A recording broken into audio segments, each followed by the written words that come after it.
നമസ്കാരം. NCTVയുടെ വാർത്തകൾ ഇതുവരെ എന്ന ന്യൂസ് ബുള്ളറ്റിനിലേക്ക് സ്വാഗതം.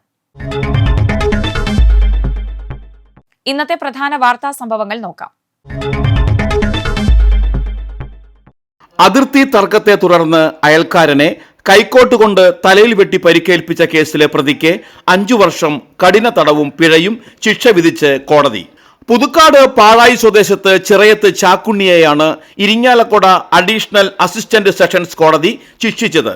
2015 കേസിനാസ്പദമായ സംഭവം നടന്നത്. പാഴായി എലുവത്തിങ്കൽ ജോസിനെ അതിർത്തി തർക്കത്തെ തുടർന്ന് പ്രതി ചാക്കുണ്ണി കൈക്കോട്ട് ഉപയോഗിച്ച് തലയിൽ വെട്ടി പരിക്കേൽപ്പിക്കുകയായിരുന്നു. വധശ്രമത്തിന് 5 വർഷം തടവും 50,000 രൂപ പിഴയും, ഗുരുതരമായി പരിക്കേൽപ്പിച്ചതിന് 3 വർഷം തടവും 10,000 രൂപ പിഴയും, ഭീഷണിപ്പെടുത്തിയതിന് 1 വർഷം തടവും, അതിക്രമിച്ച് കയറിയതിന് 3 മാസം തടവുമാണ് ശിക്ഷ. ശിക്ഷകൾ ഒരുമിച്ച് അനുഭവിച്ചാൽ മതിയാകും. പിഴ അടച്ചില്ലെങ്കിൽ 1 വർഷവും 2 മാസവും അധിക തടവ് അനുഭവിക്കണമെന്നും ജഡ്ജി ലക്ഷ്മി കെ തമ്പി ഉത്തരവിട്ടു. പുതുക്കാട് സബ് ഇൻസ്പെക്ടർമാരായിരുന്ന N മുരളീധരൻ, V സജീഷ് കുമാർ എന്നിവർ ആരംഭിച്ച അന്വേഷണം ഇൻസ്പെക്ടർ KN ഷാജി മോനാണ് പൂർത്തിയാക്കി കുറ്റപത്രം സമർപ്പിച്ചത്. പ്രോസിക്യൂഷനു വേണ്ടി public prosecutor Joji George, PA James, Aby Gopuran, Aljo എന്നിവർ ഹാജരായി.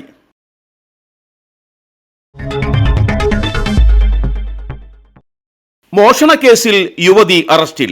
പ്രശ്നപരിഹാരത്തിനായി പൂജാരിയുടെ വീട്ടിലെത്തിയ യുവതിയാണ് 12 പവനോളം വരുന്ന സ്വർണ്ണാഭരണങ്ങൾ കവർന്നത്. കൊടകര പറക്കാട്ടുകര സ്വദേശിനി മണ്ണാമ്പറമ്പിൽ സൂര്യയെയാണ് തൃശൂർ റൂറൽ പോലീസ് അറസ്റ്റ് ചെയ്തത്. പൂജാരിയുടെ ഭാര്യയുടെ 12 പവനിലധികം സ്വർണമാണ് യുവതി തന്ത്രപരമായി കൈക്കലാക്കിയത്. മൂലംകുടം സ്വദേശിയായ അജേഷ് എന്ന പൂജാരിയുടെ വീട്ടിലാണ് മോഷണം നടന്നത്. കഴിഞ്ഞ ഫെബ്രുവരി 16 സംഭവം. പ്രശ്നപരിഹാരത്തിനായി പൂജാരിയുടെ വീട്ടിൽ പതിവായി എത്തിയിരുന്ന സൂര്യ ആ പരിചയം മുതലാക്കിയാണ് കവർച്ച നടത്തിയത്. പൂജാരി അടുക്കളയിലേക്ക് മാറിയ തക്കം നോക്കി ബെഡ്റൂമിലെ അലമാരയിൽ സൂക്ഷിച്ചിരുന്ന ബാഗിൽ നിന്ന് 12 പവൻ സ്വർണം യുവതി കൈക്കലാക്കുകയായിരുന്നു. 12 ലക്ഷത്തിലധികം രൂപ വിലമതിക്കുന്ന സ്വർണമാണ് നഷ്ടപ്പെട്ടത്. തുടക്കത്തിൽ പ്രതിയെക്കുറിച്ച് സൂചനകളൊന്നും ലഭിച്ചിരുന്നില്ലെങ്കിലും പോലീസ് നടത്തിയ അന്വേഷണത്തിനൊടുവിൽ സൂര്യ വലയിലാവുകയായിരുന്നു. മോഷ്ടിച്ച സ്വർണം കൊടകരയിലെ ഒരു ഫിനാൻസ് കമ്പനിയിൽ വിറ്റ യുവതി ആ തുക ഉപയോഗിച്ച് പുതിയ ആഭരണങ്ങളും ഗൃഹോപകരണങ്ങളും വാങ്ങി. കൂടാതെ പണയത്തിലിരിക്കുന്ന സ്വന്തം ആഭരണങ്ങൾ തിരിച്ചെടുക്കുകയും ആർഭാട ജീവിതം നയിക്കുകയുമായിരുന്നു. അറസ്റ്റ് ചെയ്യപ്പെടുമ്പോൾ മോഷ്ടിച്ച സ്വർണ്ണാഭരണങ്ങളിൽ ചിലത് പ്രതി ധരിച്ചിരുന്നു. Kodakara inspector Jerlin V Sakkariya, sub inspector Krishnaprasad എന്നിവരുടെ നേതൃത്വത്തിലുള്ള സംഘമാണ് പ്രതിയെ പിടികൂടിയത്. കോടതിയിൽ ഹാജരാക്കിയ പ്രതിയെ റിമാൻഡ് ചെയ്തു.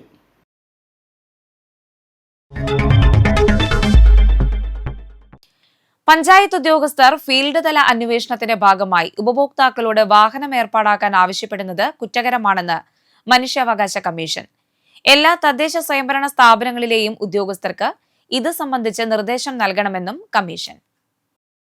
പൊതുപ്രവർത്തകനായ മുപ്ലിയം സ്വദേശി KG രവീന്ദ്രനാഥിന്റെ പരാതിയിലാണ് മനുഷ്യാവകാശ കമ്മീഷന്റെ ഉത്തരവ്.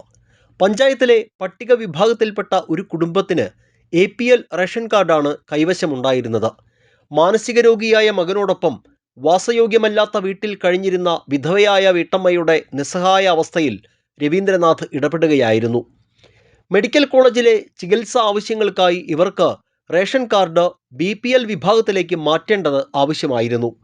ഇതിനായി KG രവീന്ദ്രനാഥ് ചാലക്കുടി താലൂക്ക് സപ്ലൈ ഓഫീസറെ ബന്ധപ്പെട്ടപ്പോൾ ഈ കുടുംബം BPL കാർഡിന് അർഹതപ്പെട്ടവരാണെന്ന് ഉദ്യോഗസ്ഥർ ഫീൽഡ് തല അന്വേഷണം നടത്തി പഞ്ചായത്ത് സെക്രട്ടറി റിപ്പോർട്ട് നൽകണമെന്ന നിർദ്ദേശം ലഭിച്ചു.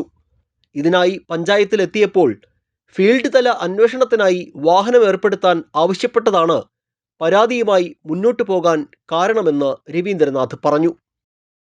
ഞാൻ പഞ്ചായത്തിൽ ചെന്നപ്പോൾ അവിടുത്തെ സെക്ഷനിലിരിക്കുന്ന ലേഡി പറഞ്ഞതെന്ന് വെച്ചിട്ടുണ്ടെങ്കിൽ വീട് സന്ദർശിച്ച് റിപ്പോർട്ട് സമർപ്പിക്കണമെങ്കിൽ വാഹനം കൊണ്ട് വിളിക്കണമെന്നാണ് പറഞ്ഞത്. അത് നടപടിയാവില്ല എന്ന് ഞാൻ പറഞ്ഞു. അതുമായി ബന്ധപ്പെട്ട് മറ്റൊരാൾ ആ ഭാഗത്തേക്ക് പരിശോധിക്കാനായിട്ടൊരു കാർഡും കൊണ്ട് വന്നപ്പോൾ അതിൽ ഞങ്ങളെല്ലാവരും കൂടി കയറിപ്പോയി ഇവരെ വീട്ടിൽ ചെന്ന് പരിശോധന നടത്തി.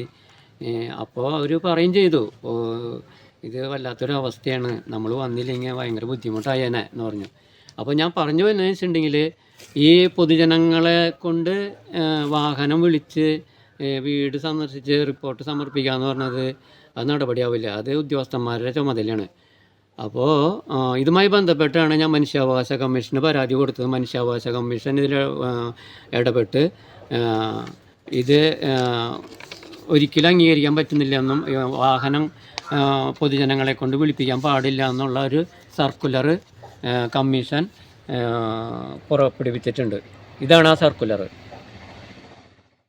പരാതി ബോധ്യപ്പെട്ട മനുഷ്യാവകാശ കമ്മീഷൻ ഉദ്യോഗസ്ഥർ ഉപഭോക്താക്കളോട് വാഹനം ഏർപ്പെടുത്താൻ ആവശ്യപ്പെടുന്നത് കുറ്റകരമാണെന്ന് പറയുകയും ഇത് സംബന്ധിച്ച നിർദ്ദേശം എല്ലാ തദ്ദേശ സ്ഥാപനങ്ങളിലെയും ഉദ്യോഗസ്ഥർക്ക് നൽകുന്നതിന് നടപടി സ്വീകരിക്കാൻ ആവശ്യപ്പെടുകയുമായിരുന്നു.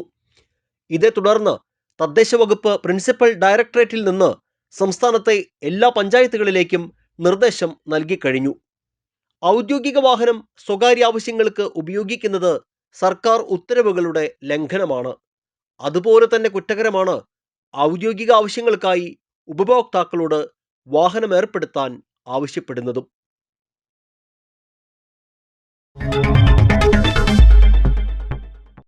നിയമസഭാ തെരഞ്ഞെടുപ്പ് മുന്നൊരുക്കവുമായി ബന്ധപ്പെട്ട് കോൺഗ്രസ് പുതുക്കാട് മണ്ഡലം കമ്മിറ്റി നടത്തിയ നിശ ക്യാമ്പ് ജില്ലാ Congress general secretary KM Baburaj ഉദ്ഘാടനം ചെയ്തു. മണ്ഡലം പ്രസിഡന്റ് രാജു തളിയപ്പറമ്പിൽ അധ്യക്ഷനായിരുന്നു. DCC സെക്രട്ടറിമാരായ K Gopalakrishnan, Sebi Kodiyan, UDF chairman KL Jose, block Congress president Sudhan Karayil, vice president Shaju Kaliyankara, PP Chandran, Sajeer Babu എന്നിവർ പ്രസംഗിച്ചു.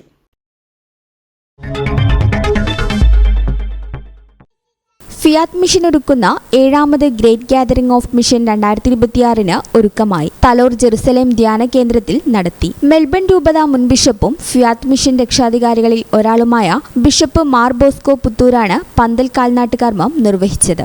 ജെറുസലേം ധ്യാന കേന്ദ്രം director father Davis Pattath, charismatic ധ്യാന കേന്ദ്രങ്ങളുടെ സംസ്ഥാന കോർഡിനേറ്റർ ഫാദർ ജോ പാച്ചേരിയിൽ, ജെറുസലേം ധ്യാന കേന്ദ്രത്തിലെ വൈദികരായ father Devasya Kanatt, father Jose Payyappilly, Fiat Mission director Seetly George, GGM coordinator PO Siju എന്നിവർ സന്നിഹിതരായിരുന്നു. എറണാകുളം, തൃശൂർ, കോട്ടയം ജില്ലകളിലായി ഫിയാറ്റ് മിഷൻ വിജയകരമായി സംഘടിപ്പിച്ച 6 GGM മിഷൻ സംഗമങ്ങൾക്കു ശേഷം നടക്കുന്ന 7ാമത് GGM ആണ് ഏപ്രിൽ 13 മുതൽ 19 വരെ തലോർ ജെറുസലേം ധ്യാന കേന്ദ്രത്തിൽ നടക്കുന്നത്. ഷംഷാബാദ് രൂപത arch bishop Mar Prince Panengadan ഉദ്ഘാടനം നിർവഹിക്കുന്ന മിഷൻ മഹാസംഗമത്തിൽ ഇന്ത്യയിലും വിദേശത്തുമുള്ള മിഷൻ പ്രവർത്തനങ്ങളെ പരിചയപ്പെടുത്തുന്ന 60ലധികം മിഷൻ സ്റ്റാളുകൾക്ക് പുറമെ കാർലോ ദിവ്യകാരുണ്യ എക്സിബിഷൻ, വിവിധ ഗ്യാതറിംഗുകൾ, പരിശീലന പരിപാടികൾ, വിവിധ സംസ്ഥാനങ്ങളിൽ നിന്നുള്ളവരുടെ സാംസ്കാരിക പരിപാടികൾ, മിഷൻ റിട്രീറ്റ് എന്നിങ്ങനെ വിവിധ പരിപാടികൾ നടക്കും. സമാപന സമ്മേളനത്തെ അഭിസംബോധന ചെയ്യുന്നത് കർദിനാൾ മാർ ബസേലിയോസ് ക്ലീമിസ് കത്തോലിക്ക ബാവയാണ്. വചനപ്രഘോഷകൻ ഫാദർ ഡാനിയൽ പൂവണ്ണത്തിലിന്റെയും സംഗീതജ്ഞൻ ഫാദർ ബിനോജ് മുളവരക്കലിന്റെയും നേതൃത്വത്തിൽ നടത്തപ്പെടുന്ന റൈപ്പസ് പാർട്ടി സംഗീത നിശയും ഇത്തവണത്തെ GGMൽ ഉണ്ടായിരിക്കും.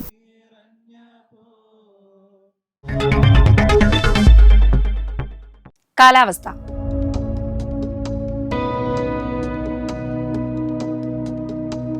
കൂടിയ താപനില 35 ഡിഗ്രി സെൽഷ്യസ്, കുറഞ്ഞ താപനില 23 ഡിഗ്രി സെൽഷ്യസ്. ചാലക്കുടി കൃഷ്ണ ജ്വല്ലറിയിൽ ഇന്നത്തെ സ്വർണ്ണവില. സ്വർണ്ണവില നിങ്ങൾക്കായി സമർപ്പിക്കുന്നത് അപ്പസ്വർണം ആഡംബരവുമാണ്, സമ്പാദ്യവുമാണ്. സ്വർണം കയ്യിലുണ്ടേ അതൊരു ധൈര്യവുമാണ്. Krishna jewellery gold and diamonds, Chalakudy. ഹൃദയങ്ങൾ കീഴടക്കിയ വിശ്വാസം. സ്വർണം ഗ്രാമിന് 15,080 രൂപയും പവന് 1,20,640 രൂപയും രേഖപ്പെടുത്തി. മണ്ണമ്പേട്ട തെക്കുംപുറം ഔസേപ്പ് അന്തരിച്ചു. 89 വയസ്സായിരുന്നു. സംസ്കാരം ഇന്ന് വൈകിട്ട് 4-ന് മണ്ണമ്പേട്ട അമലോത്ഭവ മാതാവിൻ പള്ളിയിൽ.